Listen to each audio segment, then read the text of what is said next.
Hello YouTuber family, કેમ છો? સૌને ગુડ મોર્નિંગ, જય શ્રી કૃષ્ણ. આ ધન્યુ તારા દાદાને શું કરતી હતી તું હમણાં? હે ધનુ શું કર્યું દાદાને તે? ઓલો દાદાને શું કે કાનમાં કંઈક વાત કરતી હતી? શું કરતી હતી? અને આ જુઓ, આ સાવવાની નાની નાની પાછી હે દાદાને છાવવાની છે મળે એવું કલાય બેટા? દાદા છે ને? બોલ દે દાદા, છોલી નહીં કલું મો બોલ બોલ દે. એનો ભાઈબંધ આવી ગયો તો સવારમાં ચડ્ડી જતો રહ્યો. શું થયું? હા તો હજુ ને બીજી એક થેલી લે.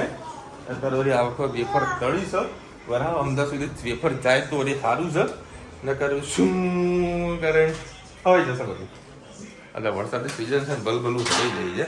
અને સવાર સવારમાં મારે એટલી સરસ એક્સરસાઇઝ થઈ ગઈ છે ને, જબરજસ્ત એક્સરસાઇઝ. અરે કર્યું નહીં બાપુ, પૈણી તો બધી એક્સરસાઇઝ થઈ જાય. આ કુંડા હવામાં ઉપાડે, અહીંથી લઈને ધાબામાં લઈ ગયું. ધાબામાં બીજા કુંડા હતા, આમથી કાકા કરો તે પેલા તે કુંડા મૂકાણો છે ને રુચિતા, ગેસના ઉપર, ગેસના બાટલાના ઉપર લેવલ કરીને કુંડા મૂક્યા. તું હાથવીને કોઈ ચેક કરી લેજે. મને એવું લાગે પડશે. ગેસનું સિલિન્ડર આવે ને એના પર પાટી મૂકેલું, એના પર 2 કુંડા મૂક્યા છે. જો થોડું પાણી આ બધું વધી જશે ને તો કુંડું ભમ કરીને નાચા પડશે. ના એ કશું નથી. આ તો 11 છે. આજે એ નાસ્તો બહારનો ખાવા મળવાનું નહીં. મસ્ત વાતાવરણ જમાવટ વાળું થઈ ગયેલું છે. તો એક પાર્સલ બી કરવાનું છે. બબી બબી ગુડ મોર્નિંગ બોલતો. ગુડ મોર્નિંગ એ બબી, ગુડ મોર્નિંગ બોલને બોલને. તો કશો વાંધો ને, હવે તારે નહીં લઈ ગયો મૂવી જોવા. હું એ રીતના લઈ ગયો તો ખબર મૂવી જોવા. તારે આવવાનું, તારે જોવાનું પિક્ચર એના મૂડના મસ્તીમાં જોવા છે. તો જય શ્રી કૃષ્ણ સૌને. મારા સવારના રસોડામાં આપનું સ્વાગત છે. આજે ચોરી, બટાકા, રીંગણ, ટામેટાની સબ્જી કરી. ટામેટા, લીલા મરચાં,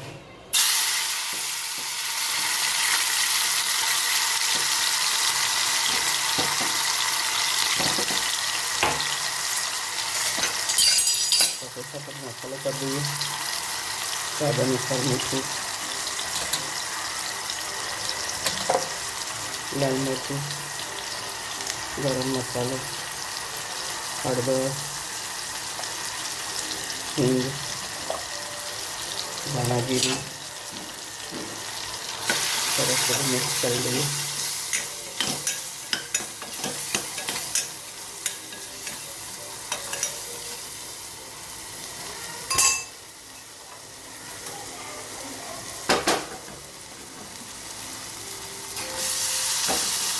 ચોરી, રીંગણ અને બટાકા. આજે વિશાલની 11 અને 3 જણા છું ખાવાવાળા.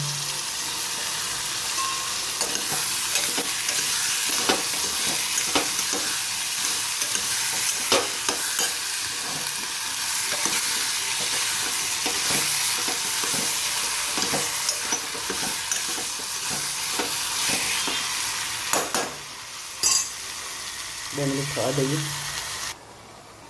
સરસ બધું મિક્સ કરી લીધું છે અને 2 મિનિટ એને તવા પર લીધું હતું. ધાણા નાખ્યા, પાણી નાખ્યું. હવે આપણે 2-3 સીટી મારી દઈએ. તો આ સબ્જી આપણે ખીચડીમાં પણ ખાઈશું અને રોટલીમાં પણ ખાઈશું. કોમેન્ટમાં ચોક્કસથી કહેજો અમારી સબ્જી તમને કેવી લાગી. અત્યારે છે ને સાઈબાગ પાસે સામના જે મંદિર છે ને, ત્યાં આગળ પ્રેમવતી છે. અને આ છે ને દર 11 બંધ હોય છે. નીકાળું બેટા, આવતો રહે. દર 11 બંધ હોય છે, પરંતુ જ્યારે 11 દિવસ જો શનિવાર હોય ને તો આ પ્રેમવતી આ લોકો ચાલુ રાખતા હોય છે. તો દરેક ભાઈને મોકલ્યો છે ફરાળી ખીચડી લેવા માટે. હું ફરાળી ખીચડી હોય ને તો વ્યવસ્થિત કરાવી લે પેક કરાવી દઉં તો ઓફિસ થઈશ. એક બાજુ વરસાદ ચાલુ થઈ ગયો છે. બધાને હલકી ફુલકી ભૂખ લાગી છે. વાગ્યા છે 6:30 અને અમે 1 વાડકી જેવો મેં બેસન નાખ્યો છે અને 3 ચમચી મેં 1 વાડકી મેં બાજરીનો લોટ લીધો છે અને 3 ચમચી મેં બેસન નાખ્યો છે. સહેજ મિક્સ હર્બ્સ છે આ ધાણા અને મેથી થોડી પડી હતી એ નાખું છું. બે ત્રણ લીલા મરચાં અને 4-5 લસણની કળી. સરસ આપણે મિક્સ કરી લઈએ. સેજ અજમો. આ પુડલા આપણે ઇન્સ્ટન્ટ બનાવી શકીએ છીએ, એના માટે કોઈ આથાની જરૂર હોતી નહીં.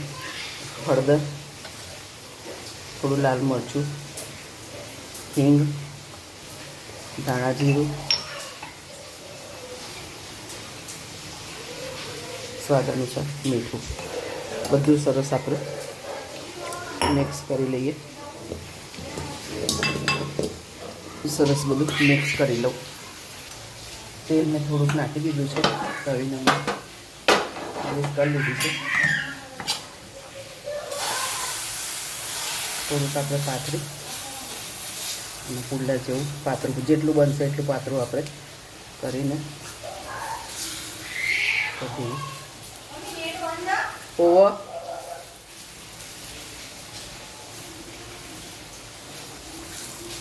સરસ પાતળા આપણે પુડલા બનાવી દે. આવું વરસાદના મોસમમાં કોને આવા પુડલા ભાવે કોમેન્ટમાં ચોક્કસથી કહેજો. અને આવા ગરમ ગરમ પુડલા આપણે ઉતારી દઈએ. હલકી ફુલકી ભૂખના મય આવા પુડલા બનાવીને આવો વરસાદ આવતો હોય ખાવાની ખૂબ મજા આવે. જોઈ શકો છો એકદમ પાતળા અને મસ્ત એકદમ થયા છે. અંદર મેથીની ભાજી, ધાણા ભરપૂર નાખ્યા છે એટલે બહુ મજા આવે છે. હલકી ફુલકી ભૂખમાં સરસ મજા આવે. તમે પણ ચોક્કસથી બનાવો. ચલો ભાઈ, અત્યારે વડે કારખાને આવ્યો તો હું. આ જો મારું સાટીન હમણાં એક ફેબ્રિક કટિંગ કરવા માટે મૂકેલું છે. હવે એમાં શું પ્રોબ્લેમ આવે તમને બતાવું. જો સેમ ટુ સેમ તમને ફેબ્રિક લાગતું હશે ને, બરાબર. હવે એની અંદર પણ લાઇટ ડાર્કના શેડ હોય છે. જુઓ, તમને કદાચ કેમેરામાં ખબર નહીં પડે વધારે. લાઇટ છે ને એક ડાર્ક છે. કપડું same to same, colour be same, પણ છે જ લાઇટ ડાર્કનો ફરક પડી જતો હોય છે. અને અત્યારે હવે થોડીક માથાકૂટ થયેલી રહી છે, બરાબર. એક પીસમાં થોડુંક કહે ને એક્ઝેક્ટલી જો ફ્રી તો ફોટો પાડવાનો આવે ને, ફોટો પડતો નથી, બરાબર. એટલા બધા ડેમેજ પીસ નીકળ્યા ને અત્યારે, એટલે થોડો રિપેરિંગ થઈ જાય. 42 કરીને ચલો બરાબર. હવે એને તમે સીધી લાઈનમાં લ્યો. હાલો, હવે એને ખેંચો આને. એક જ મિનિટ. જો હવે આ બધું કામ બધા માથાકૂટ વાળું છે, બધું પૂરું કર્યું છે. અચ્છા, થોડો વહેલો નીકળતો, વરસાદી માહોલ હતો. આ બધા પીસ અલ્ટરનેટ ડેમેજવાળા હતા કે કાલે રિપેરિંગ થશે. હમણાં સિવાય કાલે થયું કે મારા મોબાઈલે મેસેજ આવ્યો હતો કે ચાલો મારા ગાર્મેન્ટનું મેન્યુફેક્ચરિંગ કરવું છે તો કઈ રીતનું કરાય. તો 5 દાડા પહેલાં આપણે ફેક્ટરીમાં બોલાવી દઈએ, 5 દાડા પછી તમને માર્કેટમાં ફેરવીએ, પછી તમે ડિસિઝન લેજો કે મેન્યુફેક્ચરિંગમાં પડાય કે ના પડાય. મોસ્ટ વેલકમ છે, બરાબર. પણ આ તો વર્ષો જૂના થઈ ગયા છે એટલે બધી હેડેક લઈએ છીએ અને ભગવાનજી કામ નીકળી જાય છે. પછી બહુ થોડું ટફ છે હાલનું માર્કેટ. બહુ ટફ છે. તો બધી જેમ તેમ કરીને હેડીએ છે ગાડી. આ કયું છે એવું? આ જો હમણાં પ્લેનનો માલ બનાવ્યો ને એનું કટિંગ થઈ ગયેલું છે. હા ભરતભાઈ, અત્યારે રિલાયન્સમાં આવ્યો છું 5-10 મિનિટના ટાઈમ પાસ માટે, કારણ કે મારે એક ભાઈ આવી રહ્યા છે અને લઈને જવાના મેહોના. આ થોડુંક વસ્તુ કંઈક જોઈ લઈએ, કંઈક લેવા જેવી હોય તો. આજ તો ઉપવાસ નકર મેગડીમાં મસ્ત નાસ્તો કરત અને મસ્ત વરસાદી માહોલ, એવી ભૂખ લાગી અને ગરમા ગરમ કચોરી સમોસા ખાવાની, પણ ઉપવાસમાં કાંઈ મેળ પડવાનો નહીં. કે છે ના ફરીથી બોલ. અમુ લિસ્ટ બનાવો એટલે western top, 2 jeans, 1 one piece, 3 jeans, 2 chaniya choli, બસ આટલું લેતો. નહીં, હા હું લેતો આવું તો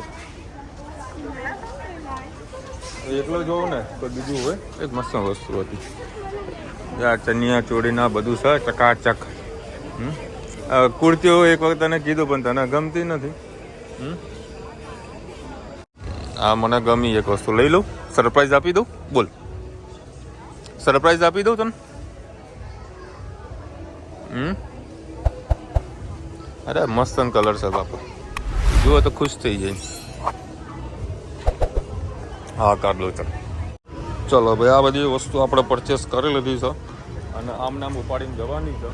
આટલું કમાય તો મારા જ્યાં જબલું હાલતા નહીં તમારું તો લે બોલો. જબલું હાલતા નહીં હા એ જબલું તો આવો યાર ચલો આવી વસ્તુ લીધી છે 1500 રૂપિયાની આઈટમ આવી છે સાલું તો ટાઈમ પાસ મને મોંઘો પડી ગયો યાર હે 1500 રૂપિયાનો ટાઈમ પાસ પડ્યો ગજબ કહેવાય ને ભાઈ ચાલો ભાઈ મને વસ્તુ તો આવી ગઈ યાર સરસ વસ્તુ આવી ગઈ અને આ લોકોની કંઈક મને ગાજરવાળી ઓફર આપેલી યાર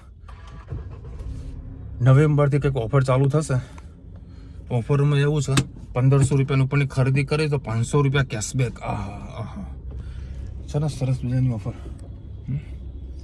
લાડો ફટાફટ નીકળીએ બબી જો આ લુગડા આટલા પૈસા ખર્ચવાના ને આવી રીતે લઈને આવવાનું કો કોઈ ના આપો મારા જીવન ના વારો બોલો આ તો ઉપર ઉપર કરવાનું સના ફરારી ચેવડો અને દહીં લઈને આવવાનું ઓકે બસ તન પહેરીને કોઈ જોઈ લેજો અરે સાઈઝ મારે હારી ડબલ વધારે લાગી રહી છે હું એ ડબલ એક્સેલ જ જોઈ હતું એક્સેલ લાવવાની હવે યાર શિટ ઘરમાં બહુ મોટા હોય કઈ વાંધો નહીં ચેન્જ કરાવી લઈશું અરે બાપરે જા બરું મોટું હોય ને તો લે મને જોઈને ખબર પડી તમને ત્યાં તો એવું લાગતું છે હું આટલી મોટી એટલે ખરેખર મેં ખોલીને જોયું જ નતું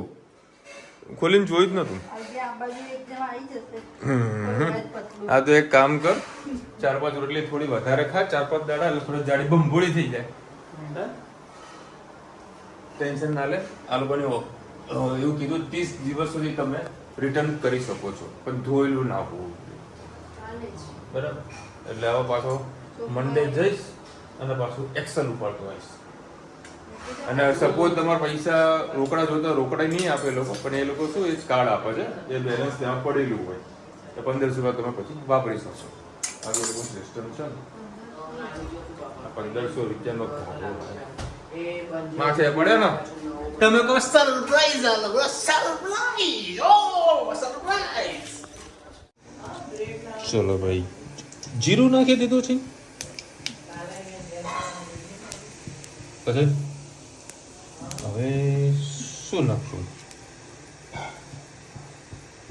આજે તો મને સાબુદાણા ખીચડી સ્પાઈસી ખાવાની ઈચ્છા છે સ્પાઈસી 4 મરચા નાખ્યા હા 4 મરચા નાખ્યા છે એકદમ સ્પાઈસી થશે એનો રોસ્ટેટ આવે બરાબર હા કારણ કે આજે પેલા સ્વામિનારાયણ મંદિરમાં તમે ખીચડી લાવ્યા 40 રૂપિયા લીધા હતા ક્વોન્ટિટી બહુ ઓછી હતી ટેસ્ટ ઘણો સારો હતો બરાબર સારી હતી વસ્તુ પણ સ્પાઈસી નહોતું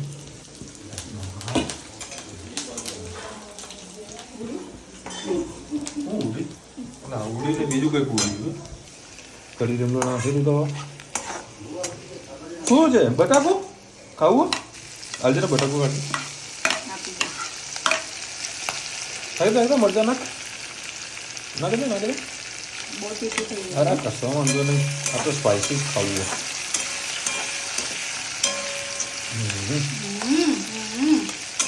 શું થયું આવશે તો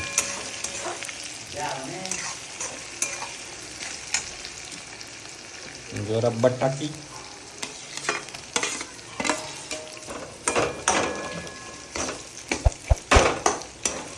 સાંજે પડી ખબર આમ તમે કેવું પડે સાંજે પડી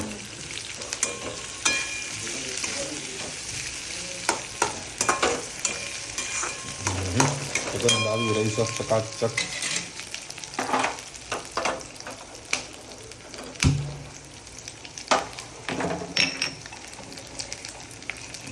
સ્વાદ અનુસાર મીઠું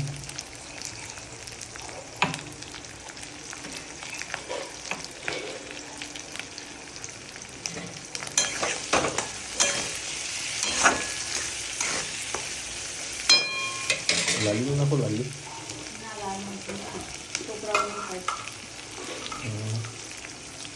થોડું નામ ના લાવજો મસ્ત કલર પકડાય ચકાચક થોડું મિક્સ કરીએ ઓગળી જાય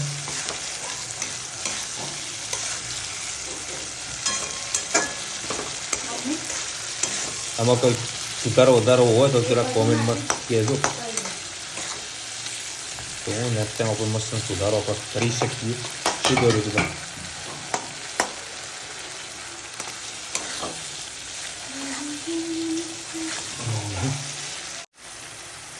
સ્વાદ અનુસાર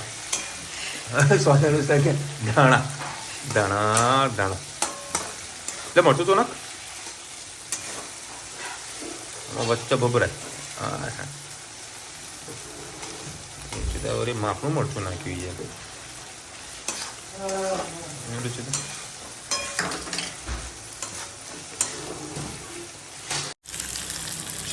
હવે મિક્સ કરી દઈએ. ચલો ભાઈ, ગુજરાત સરકારે ખૂબ સરસ મજાનો પરિપત્ર બહાર પાડેલો છે બધા ગરબા રસિકો માટે. 5 વાગ્યા સુધી ગરબા રમી શકશે. તને કોઈ ન્યૂઝ આવી ગયા 5 વાગ્યા સુધી નહીં કીધું, હજી એવું કોઈ ટાઈમિંગ નો મને નથી ખ્યાલ, એવું કોઈ પર્ટિક્યુલર ફિક્સ ટાઈમ નથી આપેલો, બરાબર. પણ એમાં જે રીતનું આ લોકોએ ચેન્જીસ કર્યું, મમ્મી બહુ ગજબનું ચેન્જીસ કરી. એક બાબત આપણને હસવું આવે એવું. એકચ્યુઅલી રૂલ્સ તો છે કે 9 થી 12 મતલબ 12 વાગ્યા સુધી તમે ગરબા રમી શકો, બરાબર. પછી 12 વાગ્યા પછી છે ને તમે એમાં સાઉન્ડ ના ચલાવી શકો. હા, સાઉન્ડ નહીં વગાડવાનો. તમારા ઢોલી આવે ને, ઢોલી, એ ઢોલી જેમ ઢોલ વગાડે તમારે નાચવો તો નાચવાની છૂટ. આ જાબરું લાયા તમે તો ભાઈ. આ લોકો એના આજુબાજુ ડિસ્ટર્બ ના થાય. હા, એ સારું છે.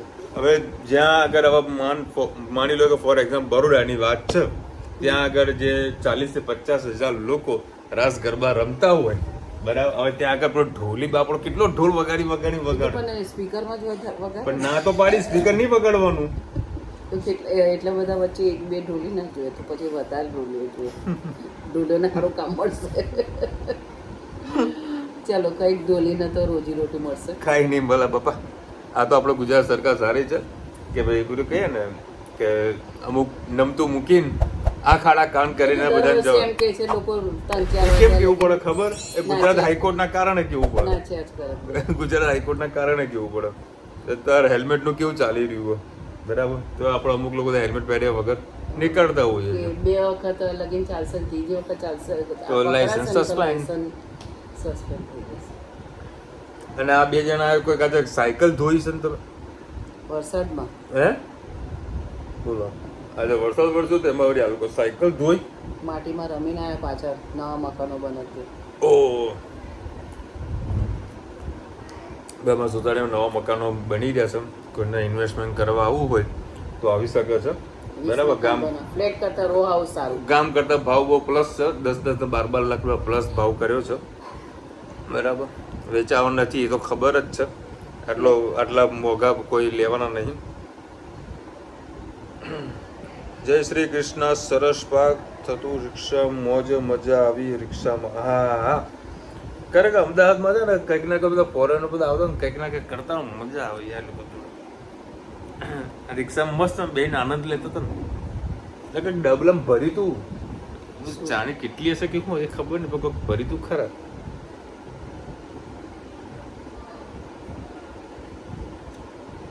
એ માસી લસણની ચટણી શીખવાડો. આવતીકાલે અમારે બનવાની છે દાલ બાટી, તો એમાં ચોક્કસ તમને લસણની ચટણી મળી જશે. દાલ બાટી બનવાની તો ઘડીમાં ત્યાં પેલું બીજું કઈ કહેતી દાલ બાટી બનવાની રાત્રે ને? હા, તો દિવસે તો મિસળ પાવ, મગ અને મઠ પલાર્યા છે. કાલે સવારે મિસળ પાવ બનવાના છે અને સાંજે બનવાની છે દાલ બાટી. બોલો ભાઈ, મિસળ પાવ બનવાના છે. મિસળ પાવ ભાવેશના ભાઈબંધની ફરમાઈશ છે. એક વખત ક્યારેક ખાધા હશે અહીંયા ગાડી, તેમને યાદ આવી ગયું કે માસીનો કોઈ મિસળ પાવ બનાવ્યો, તો આજની એમની રેસીપી એ લોકો માટે બનાવવાનું હતું. પણ આજે એ લોકો ગયા હતા બહાર, એટલે નહીં મેળ પડ્યો. કાલે રવિવાર છે એટલે કાલે બધા આવશે ખાવા અને કાલે બનશે. મારા માટે શાક રોટલી બનાવજો પપ્પા. આ ધનુને ઊંઘ આવી છે પણ ચોટી ગઈ છે. બોલો આવી તો ધનુ ઊંઘ આવી ને તને બોલજે. પગ પગ દઈને બેઠી છે એવું છે. હા, ત્યાં સૌથી વાત દાદાને બહુ હેરાન કરે હે ને બેટા? દાદા હેરાન કરે ને તું તો, હે? દાદાને પગ ગમે ખરું, દાદા વળી કઈ બોલે નહીં કે ભાઈ મારે આને હું બોલવું હવે. હા હવે કાલે એક કોમેન્ટ હતી તમે શાક બનાવતા પહેલા મસાલાને શેકી લો છો એનું શું કારણ લાગે છે તો સરસ એનું કારણ શું? એનાથી ટેસ્ટ વધારે આવતો હોય છે એટલે હંમેશા કોઈ પણ શાક બને તો શેકી લેવું અને અંદર શાકભાજી નાખ્યા પછી એને 2 મિનિટ એના અંદર કોતરાવા દેવું પછી પાણી નાખશો તો તમે શાકનો ટેસ્ટ એકદમ સારો આવશે અને અમુક વખતે શું કે તમે બધું નાખી અને પછી પાછું પાણી નાખી દો એટલે શાક અને પાણી અલગ અલગ થઈ જાય અને જે અંદર મસાલો ભળવો જોઈએ એ નથી ભળતો એટલા માટે હંમેશા શાકને નાખ્યા પછી થોડી વાર 2 મિનિટ લગીને એને રવા દેવું મસાલામાં પછી પાણી નાખશો તો એનો શાકનો એકવાર તમે ટ્રાય કરી જોજો એનો શાકનો ટેસ્ટ જ કંઈક અલગ હશે. અને ગઈકાલે તમે કદાચ જોયું હશે કોપરા પાકની રેસીપી મેં અત્યારે કોપરા પાક ખાયા સાહેબ સુપર ટેસ્ટ સુપર હતો મજા આવી ગઈ એટલે મારી એવી ઈચ્છા છે કે નવરાત્રિ આવશે એટલે અમારે શું પ્રસાદી કરવાની હોય તો આપણે પ્રસાદી આપણી પાસે 5-6 વાટી એમને પડી હતી કોપરાની લીલા કોપરાની એટલે બનાવી દીધું અને આ આપણે અમારે તું આરતીનું કહે છે ને પણ અમારે એક જણા ઘર વચ્ચે આરતીનું પ્રસાદનું હતું 4-5 જણા વચ્ચે એટલે કોઈને પોસાય કોઈને ના પોસાય બધાને અનુકૂળતા આવે એવો પ્રસાદ આપણે રાખવો પડે આપણે પોતાનું પર્સનલ હોય તો ગમે તે આપણે પૈસા ખર્ચી નાખો તો આપણને કોઈ કહેવાડું 4-5 જણા ભેગા 4-5 જણા ભેગા સાથે કોઈકને ઓછા ખર્ચમાં પ્રસાદી કરવું કોઈને વધારે ખર્ચમાં એટલે બધાને અનુકૂળતા આવતું હોય એ પ્રમાણે આપણે પ્રસાદી કરવી પડે એમાં આપણું ના ચાલે. ગણપતિ પહેલા બનાવ્યું હતું તો હા મસ્ત પ્રસાદી મજા આવી ગઈ ખરેખર ટેસ્ટ ખૂબ સારો હતો. ગણપતિ એક દિવસ બનાવ્યું હતું ને તો માઓને કોપરાની છીણ નાખીને તો ઘણા બધાએ ખાધું તો કે કોપરા પાક જેવો થયો સાંજનો પ્રસાદી એ જ હતો પણ તું મોડો આવતો હતો એટલે નહીં તારા હાથમાં આવ્યો તો એકલા માવાનો અમારે ત્યાં તૈયાર માવો મળે જ મીઠો એના અંદર કોપરાની છીણ નાખી દેશે થોડું ઘી નાખ્યું તો એકદમ કોપરા પાક જેવું કશું હલાવવાની જરૂર નથી ગેસે ચાલુ નહોતો કરે એમને જ બેઠો બનાવ્યો હતો મસ્ત કોપરા પાક જેવું ખરેખર બનાવજો બહુ મજા આવશે તમને મને તો મજા આવી ગઈ અને અંદર શિયાળામાં તમે ગુંદર નાખો પછી વસાણા નાખો તો ખૂબ મજા આવતી હશે કારણ કે શિયાળામાં કોપરું ખાવું જરૂરી છે તાર મગજના તાર થોડા છૂટા પડે એટલે શિયાળામાં કોપરું ખાવું છે. ચલો મળીશું નવા વિડીયો સાથે નવા મોજ મસ્તી સાથે ત્યાં સુધી અમને પૂરો જય હિન્દ ભારત માતા કી અને વિડીયો ગમે તો ફટાફટ લાઈક કરો શેર કરો સબસ્ક્રાઇબ કરવાનું ભૂલતા નહીં ને. રાધે રાધે. રાધે રાધે. વિડીયો તમને ગમતા નથી કે શું કે બહુ લાઈક નથી કરતા અને બહુ ઓછા ચાલે છે આજે શનિવાર છે એના કારણે આજે વિડીયો થોડો ઓછો ચાલ્યો છે. ચોક્કસથી લાઈક કરજો શેર કરજો અને અમારે કોઈ ખામી હોય તો પણ અમને કોમેન્ટમાં ચોક્કસથી કહેજો.